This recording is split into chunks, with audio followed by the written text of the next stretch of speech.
Hello, hello, hello, and welcome to my YouTube channel. My name is Jameelah, and I'm a master manifester, and so are you. The name of this channel is Holistic Manifesting because I believe in a whole body, whole mind, and whole being experience when it comes to manifesting these amazing lives that we choose, right?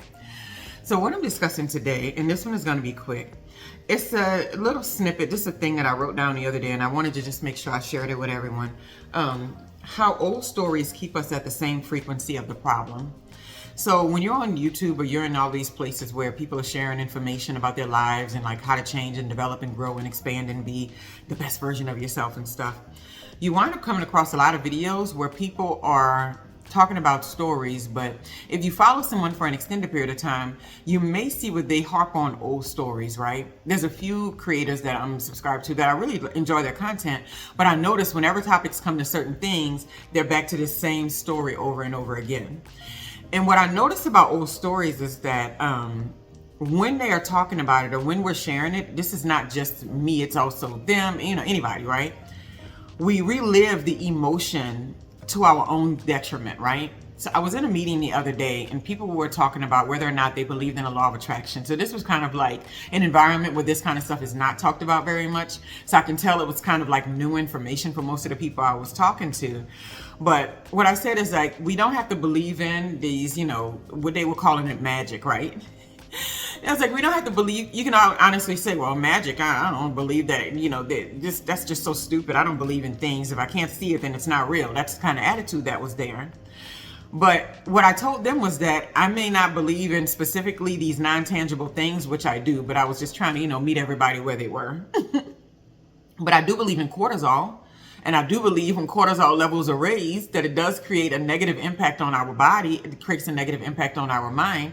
I do believe in mental illness, and I believe that mental illness is non-tangible because just like these words that are coming out of my mouth, they're thoughts first before they actually hit my lips. Those words are not tangible, right? They're just floating. They're in the ether. So why would I not think that that energy and attitude wouldn't flow through my entire life and impact me in a negative way if I'm retelling these stories and bringing up these old names and these old people again over and over and over again. Another thing is that they stop us from seeing the new level that we've reached, right? Something that I've experienced recently, and that's something that I've experienced more than once, but this is more recently, I actually saw it in real time, and that's when you enjoy like, man, I actually grew with this thing. I'm actually growing. So you actually see it in real time, and then like, hey man, I'm actually growing. This is actually something that's, I can see myself react to differently than what I have in the past, right? So we reach new levels sometimes in life, and because we kind of do it in a spirit of, in spite of people that try to hold us back, in spite of those situations that try to break us down, in spite of those things, right? When that happens, sometimes we still hold on to that energy. And when we've moved into the new spaces in life, the new mindsets, the new environments, sometimes we just still can't help but tell a story about how we got there, right? And there's nothing wrong with talking about how you got there, but it's always so much more important to realize, hey man, I've reached this other level. I don't even have to talk about that stuff anymore. I don't even have to interact with it. I don't even have to think about it anymore, right? And so when we get to that place, that is a bonus. That's a gift, right? That is a beautiful gift to have a really strong problem in our life and it be a major issue. And it's something that we had to grow through and outgrow. And then we get to a place where we don't even have to interact with it anymore, but yet we can't stop talking about it. It doesn't make any sense because the whole goal should be to have it out of your life, right? So just notice when you've reached those new levels or you've reached environments where these things can no longer affect you the way that it used to, and then you're still like having the same energy, having the same attitude, and telling the same stories. So it's like, what was the whole purpose of getting out of it if at the end of the day, you were just going to be telling the same stories again, right? Another thing is that it interferes with our own desire to live in gratitude. Because when we start retelling these stories and we keep going back to those places, then we're really not focusing our attention on gratitude for being out of them, gratitude for being lifted out of it, gratitude for outgrowing it, gratitude for being on another frequency that allowed us to outgrow it, right? Or to receive the information that allowed us to outgrow it, or to have the people or something that was around us that was really impacting us negatively to be moved out of our way and to be moved out of our space. So we don't have enough gratitude for it because we're way too focused on, let me keep telling the story about this thing and about this life and about this experience that I didn't appreciate, right? A lot of people do this with their childhoods a lot.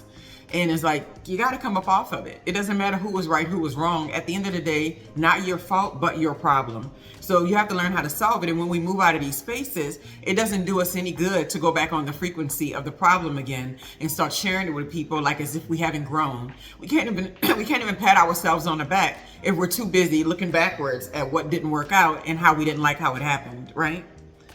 And then number one is letting go opens our door for allowing. When we let go of these things in our lives and we stop telling these stories, and I'm talking about cold turkey. I've seen it in myself. There's stories that I used to tell over and over again. And even if it comes in my mind, I can just stop myself right mid-thought.